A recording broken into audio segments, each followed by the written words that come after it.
don dauke su ni kuma in kai kaina ina.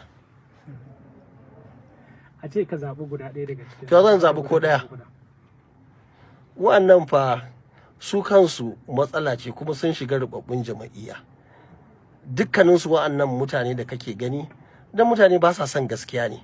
Su kansu ba sa son gaskiya. Mutanen nan sun gaji. Mutanen nan ba za su iya ba.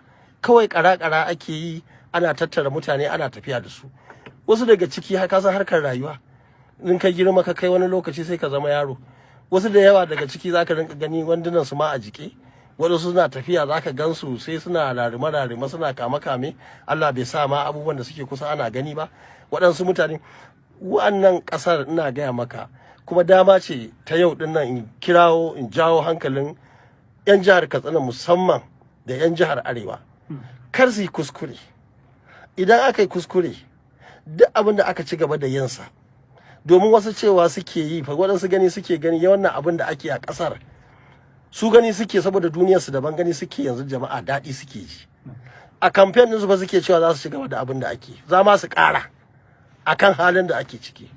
Wannan na jawo hankalin 'yan jihar Katsina da dukkanin al'umma da suke sauraron mu da su yi hattara kar a je a yi kuskure a sake fadawa cikin tarkon da al'umma ba za su fita cikin daɗi ba.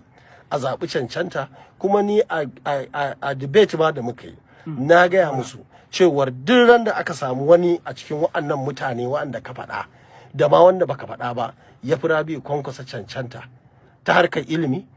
Ana magana mutane suna magana ana ta rigima akan sun yi sakandare wani ya yi diploma ni PhD ne fa da ni civil engineer ne fa ni na ruwa shekara ta 17 akan dam shekara ta 17 ina channel shekara ta 17 ina aikace na hada mutane ruwa a jihar Kano. Na zo na shiga shekarar siyasa shekara 30 na rike mukamai kowa an ka tambaye shi me yayi gwamna me yayi ko mataimakin shugaban kasa aiki ne sufaya taya yaushe zaka zo kai wani aiki ka ce kai ba experience ba komai. Sanata ka ambaci